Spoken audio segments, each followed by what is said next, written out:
Hi guys, today we are going to talk about solving logarithmic equations. So if you take a look at the top of your notes, first off, a little reminder, this is a logarithm and this is the equivalent exponential function.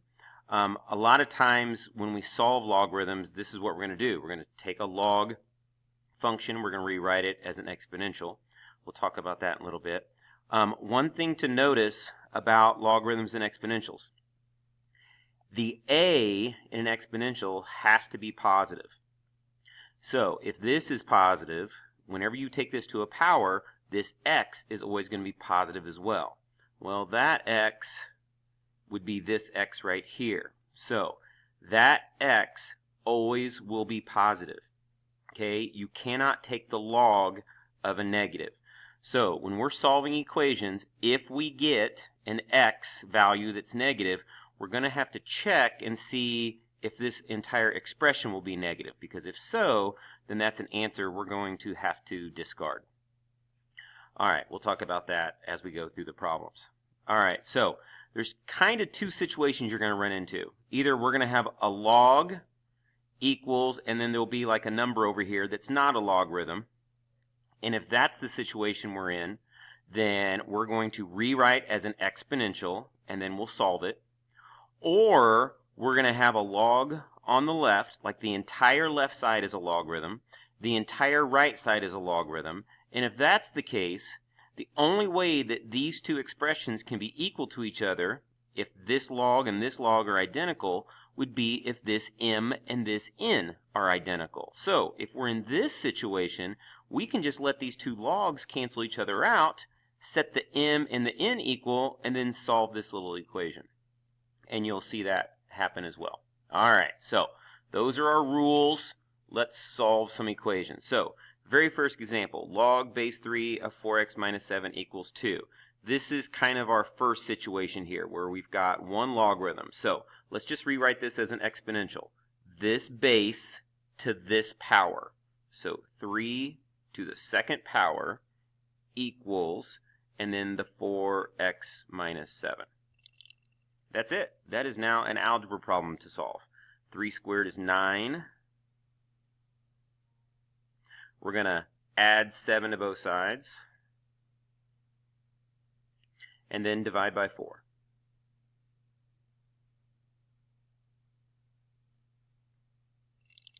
And that's our answer. X equals 4. If we take that 4 and plug it back in here, you're going to get 4 times 4, which is 16. Minus 7, which is 9. That's fine. That's a positive value. We can take the log of that. And matter of fact, log base 3 of 9 is equal to 2. So that works. The next example, again, I've got a log equals a number. So I'm just going to rewrite this as an exponential. So x squared equals 64. I'm going to take the square root of both sides. X equals positive and negative 8. However, take a look here. This base has to be positive as well. Okay, so if you go back up to the top, that's our a right there. That's our base. And since the a is always positive on an exponential, that a always has to be positive in a logarithm. So these two things right here both can't be negative. Okay, so for this problem, we're just going to get rid of the negative answer. So x equals 8. And that's our answer. For example C, I could do that same trick. I could do 5 to the x power equals 125. However, this one there's a shortcut. It's already solved for x. We've already got the x by itself. So just do this. Do this math. Figure out what the log base 5 of 125 is. If you just happen to know that, that's great. If not, you could always use the change of base formula. And you could do the log of 125 divided by the log of 5 and let your calculator do that for you. But either way, you are going to get an answer of 3. And then that one's done. All right, example D. This one, I have a log on the left. I have a log on the right. So these two logs are going to cancel once I've got the problem set up correctly. The only problem is this 2 right here. I need to take the 2 that's out front, reattach it as an exponent, and now I'm all set. These two logs, I can let them cancel each other out, leaving me with 4 equals x squared. And now just solve the algebra problem. Take the square root of both sides. That'll be plus or minus 2 equals x. Again, I'm always worried whenever I see a negative. The original problem was log base 3 of x. So if I let that x equal negative 2, that's not going to work. Okay? Even though when you look at this, you can see, oh, but the x is being squared, so that's, no. If that original problem, if plugging in a negative gives you a negative that you're trying to take a log of, then that's not going to work. So positive 2 equals x, and that's our answer on that one. All right, example E. So take a look at this one. This one looks a little different. I've got a log, I've got another log, but then I have a number over here. So this is actually like this situation, our first situation, where we've got a log equals a number. We do not have logs on both sides. The logs are not going to cancel out. So here's what we're going to have to do on this one. First, we're going to take this left side and we're going to combine these two logarithms into a single logarithm. This is why we practiced this the other day. So you have two logs that are being added, so I can write them as a single log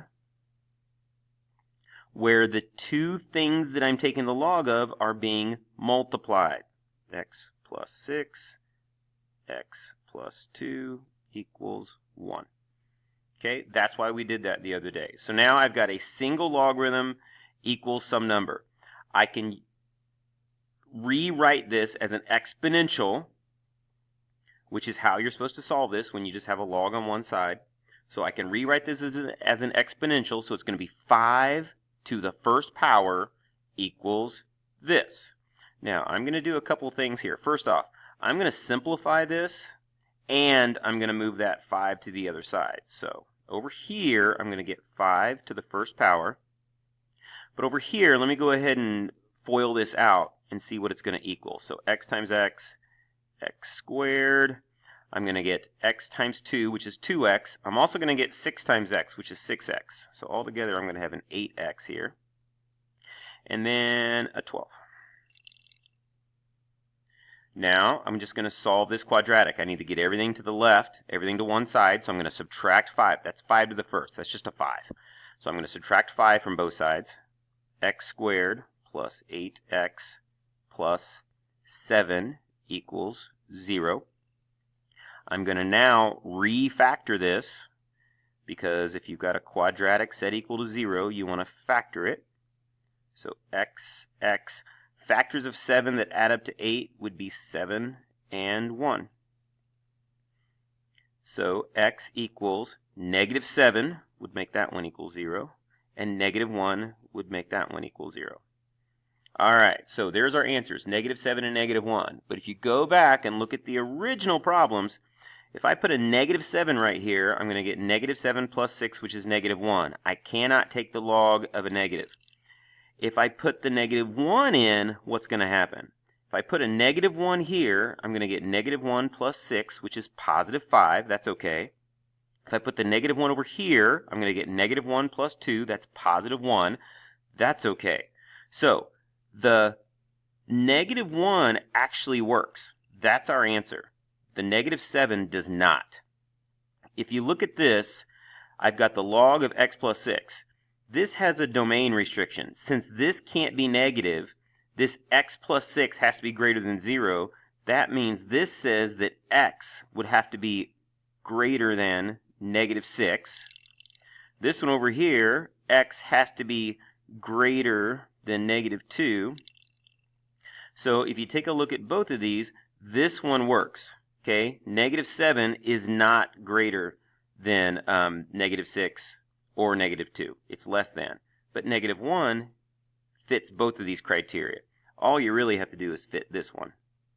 As long as you give me a number that's bigger than negative 6, it's going to work. correction, as long as you give me a number bigger than -2. So this is the more strict. So we talked about that a long time ago when we were talking about domains. This is the one that's actually more strict. This one says you just have to be bigger than -6. That one says you have to be bigger than -2, which is actually bigger. Okay, so that's the one you would have to follow. But again, one easy way to do it is just take your two numbers, plug them in, see what works and what doesn't work. Okay? All right. Example F. Now, I've got a natural log minus a natural log equals a natural log. So everything has a log. So we're going to be able to follow the method that says the logs are going to be able to cancel each other out. But not now. This is where everyone makes a mistake. They just want to cancel these logs and go from there. You need to take these two logs that are on the left side and rewrite them as a single log. That's the trick, and that's where people mess up all the time. So I've got a natural log minus a natural log. I can write this as a single natural log. Since these are being subtracted, I'm going to have x plus 2 over x. So two logs being subtracted can be rewritten as a single logarithm with division. Equals, the other side's going to stay the same. Now the logs will cancel. That natural log and that natural log will cancel, and I have x plus 2 over x equals x plus 2. I have a fraction. I don't like fractions. I'm going to cross multiply. X plus 2 equals x times x is x squared. Also x times 2 is 2x. I have a quadratic. I'm going to move everything to one side. So 0 equals x squared. I have a 2x here. I'm going to subtract x. So that's going to be plus just 1x. I'm going to bring the plus 2 to the other side. That's going to be minus 2. So 0 equals my two sets of parentheses. I'm going to have x and x. Factors of -2 that add up to +1. That's going to be a plus 2 and a minus 1, which means x equals -2 and +1. So if you test the -2, if you put the -2 here, you're going to get -2 plus 2, which is 0. X needs to actually be greater than 0, not 0. So that one's not going to work. That one wouldn't work either. So +1 does work though. So there's our answer. All right, last one, G. I have a log, a number, and a log. This is not going to cancel. What I need to do is I need to get the two logs on the same side. Log x, and then I'm going to add this to the other side, plus log of x minus 21 equals 2. I then need to take these two logs and rewrite them as a single logarithm. So log of, these two logs are being added, so the x and the x minus 21 are going to be multiplied. X times x minus 21 equals 2. Now, I have a log on the left, one single log on the left, and I have a number on the right. I can rewrite this as an exponential, and then I'll be able to solve. First off, this is a base 10. I can now rewrite this. This will be 10 to the second power. That's going to be over here, 10 to the second power. I'm going to go ahead and simplify this. X squared minus 21x. Now I have a quadratic. I'm going to move everything to the left. X squared minus 21x minus 100 equals 0. This is going to factor.